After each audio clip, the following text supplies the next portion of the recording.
folks, welcome back to another review with yours truly, Sam Healey, right here on the Dice Tower. Today we're going to be taking a look at this little bugger right here, Wandering Towers from Capstone Games, and it is designed by Wolfgang, Kramer, and Michael Kiiesling, couple of OG hard hitters in the design world. So let's get down to the table and take a look, shall we?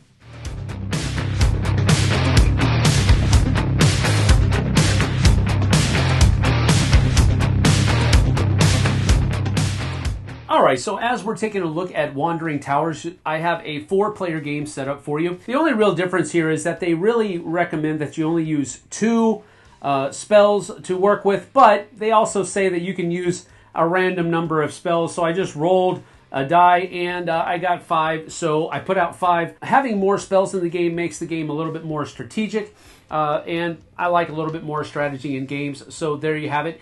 Each player is going to get 3 movement cards each. And then you have to set up your wizards in such a way, going in clockwise formation. Red was the first player randomly determined for this setup. And so you have to basically place 1, each person places 1 until the number of little blue flames is reached for each of these different spaces. You continue doing that until all of the wizards are put out, and then you're ready to go. So on your turn, you're basically going to be able to play up to 2 of your movement cards on the board. So what you're going to be able to do here is, if you play a card that has dice, and then this is going to move your wizard, you have some that you can move your tower, a tower, or a wizard. And if you have numbers here, you don't roll dice, you just move whichever one you choose to do according to the number that's presented. So if you used this card to move a tower, then you'll move 1 tower, 1 space. If you choose it to use to move one of your wizards, you'll move that wizard 5 spaces. So for example, this one only can move wizards, but it's 5. This one, you can only move a wizard and you can roll dice. So for example, if you play one of these, you're going to roll a die and, okay, I can move a guy 5 spaces. Well, I don't want to move him 5 spaces. I can re-roll this, a number of extra dice that are here. So there's 2 here. I can roll this 1 more time, but I have to take the second die. So let's just say that I'm going to move that one first. I'm going to move one of my dudes 5 spaces. Red's going to go 1, 2, 3, 4, 5.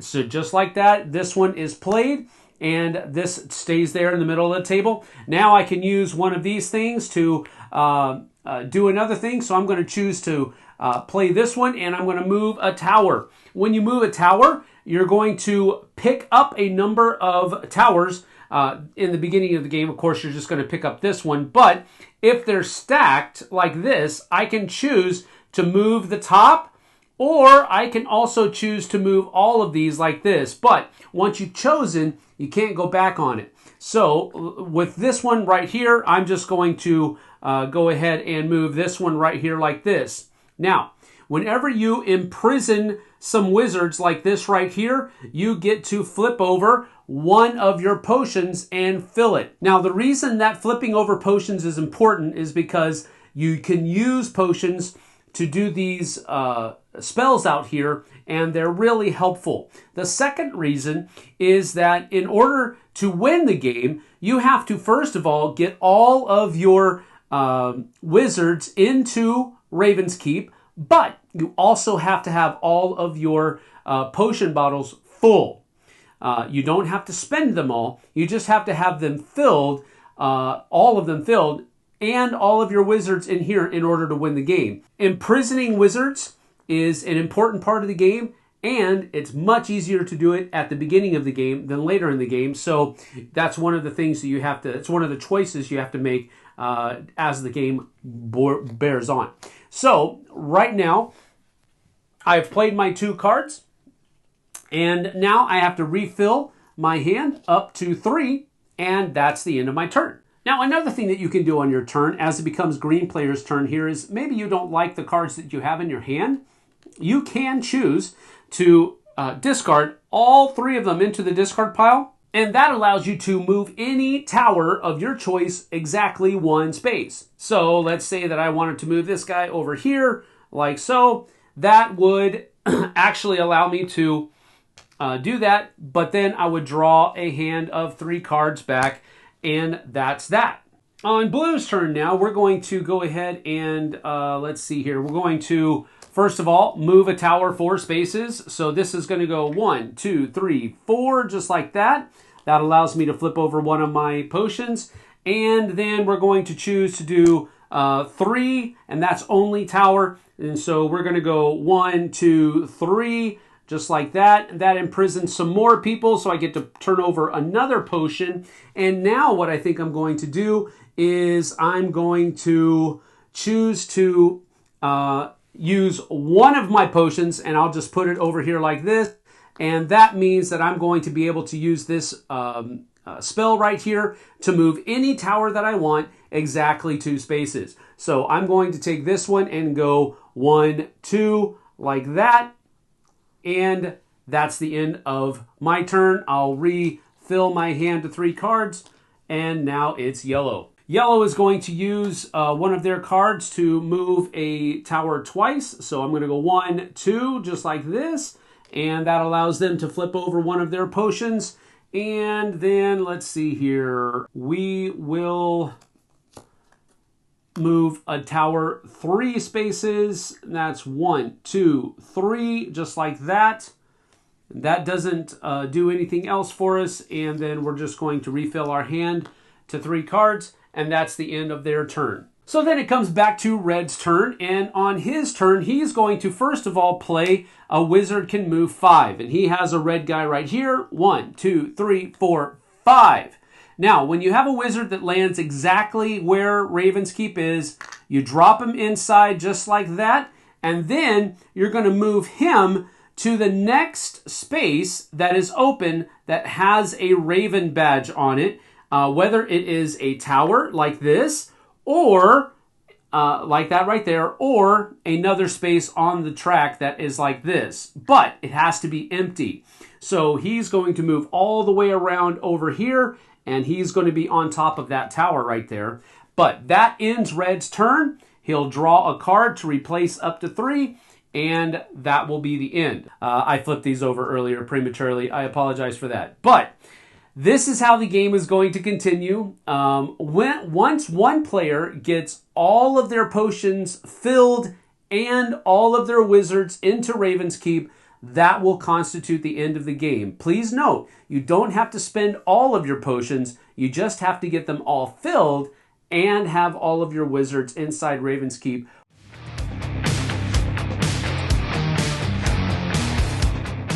So that's about that for Wandering Towers. I do want to say right off the bat that this has been a very pleasant surprise. When I was first introduced to this game back at Origins last year, it was being played off the chain. I could not fathom how often this game was getting played. I had to stop by a couple of different times to try to find a table that was open.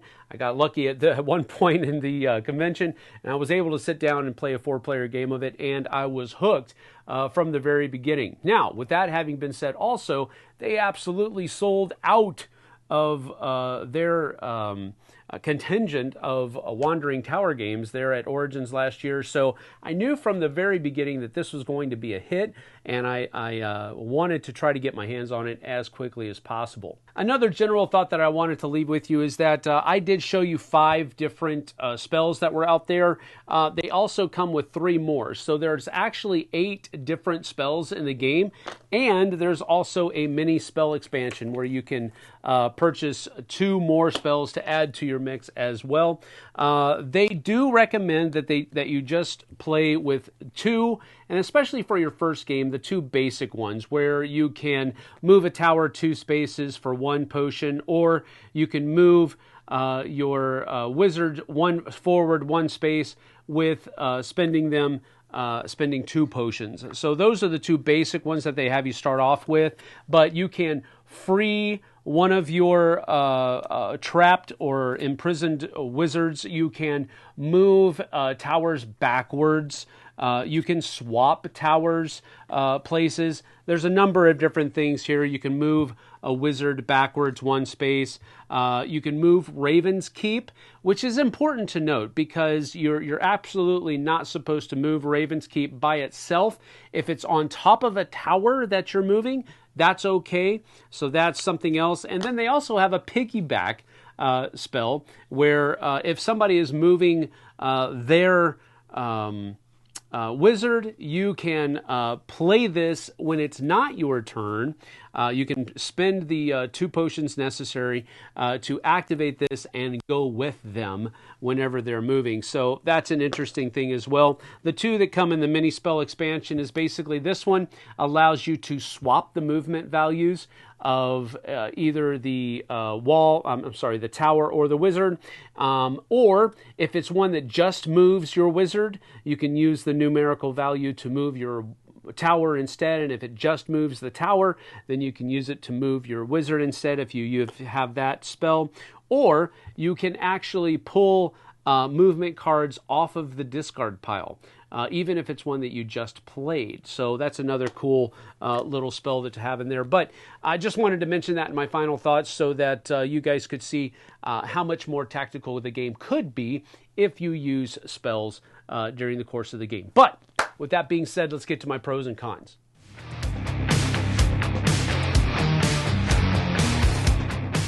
My very first pro of the game is the fact that it looks so good on the table. I love games that have such a high aesthetic value because it actually draws attention to the game just based on the way it looks, and then you can show people how it plays and all of the interesting nuances that it offers to you. But if a game looks good, I've said it so many different times, it simply is more fun to play. So I really can't say any more than that. The artwork is great. I love the fact that they use these little cardboard towers in the game. It's something that they didn't have to do, but it works really well, and I'm super glad that they did. And that leads me to my next pro, component value.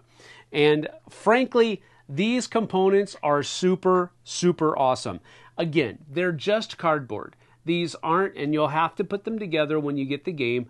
They aren't absolutely spectacular. I don't want to overstate this. However, I think what they did with the cardboard here is what's really cool about it.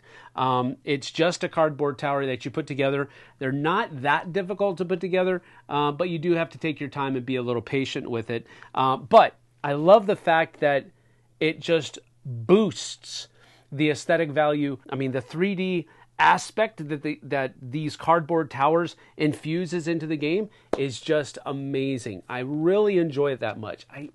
I'm trying to be very careful and not overstating this, but still giving you how much I like this aspect of the game. Component quality was so great. The cards are all a nice stock linen finish. The tiles are all really well designed and nice, thick, chunky cardboard. The pieces that make up the track, same kind of nice, thick cardboard that the potion or the spell tiles are. And the meeples are, again, they're just busts of little wizard meeples, but they're thematic. They're great. They're not just regular meeples. They're little wizard meeples because you can tell they have little wizard hats on them. So I think the component quality is great, and that's why it's my second pro. My third pro of the game are the spells, the spell tiles that come into it, and I like using the spells. If the game didn't have the spells, it would be a little boring. This really would just be kind of a glorified Mancala if it didn't have those spells. And that's why the spells are one of my pros, because it takes the game to the next level for me. Without the spells, it looks good, but it's not that fun. But with the spells and having the potion bottles be one of the things that triggers the end of the game, getting all of those filled before you get all of your dudes into Raven's Keep, that's also a really cool tension as well. But The mechanisms here, and specifically the spells, are really my pro because I just like the strategic value that the spells add to the game.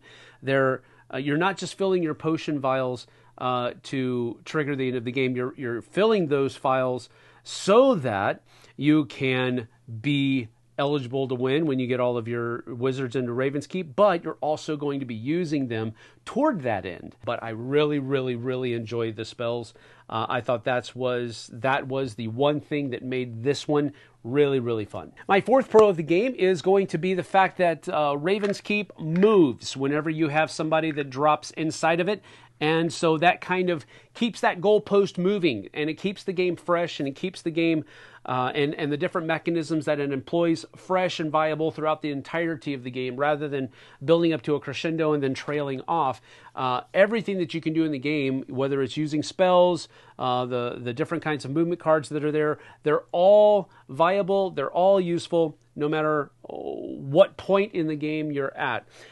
Because of that one mechanism where this is moving around the board as people are being able to reach that goal of dropping one of their wizards into it. I really enjoy that mechanism because it can make the game a little bit more difficult. The goalpost moved, the cheese moved, if you want to put it that way, and now you have to work a little bit harder to get over there. But often, sometimes, it'll drop right in front of you. It gives you that hope that somebody who's really far ahead, you might be able to catch them, because the next time it moves, it might land right in front of you. And now we have the opportunity to get one of my wizards in there and kind of catch up a little bit. So that's an important thing. But it's not that much of a catch-up thing because, granted, when you drop one of your wizards in there, you have to end your turn. But it does keep it lively. And that's what I like about it. Now, the one con that I have for the game is the fact that there is a little bit of memory that's involved in it, and I'm not really great with memory games. But when your wizards get imprisoned with a tower that has now floated over where they were standing, now you have to remember that they are there, and sometimes that's a little bit more difficult because there's so many moving towers in this game, and they all look the same, right? So it's hard to keep, sometimes, it's hard to keep track of where all of your wizards are. Now, this isn't a huge con for me. It's a very small, tiny one, because at the end of the day, you just simply move the tower. And, okay, I think he's right there, I'm going to move it. Okay, yeah, there he is. Now I'm going to move my wizard. That's the kind of thing. It's not that big of a hurdle for you to jump over. That's why it's a small con for me. But if you don't enjoy that, I did want to mention it for you because that is probably going to influence whether, maybe not whether or not you like it, but maybe to what extent you like or dislike it. It will affect it. So I wanted to mention it here as a con, but it's the only con that I have with the game.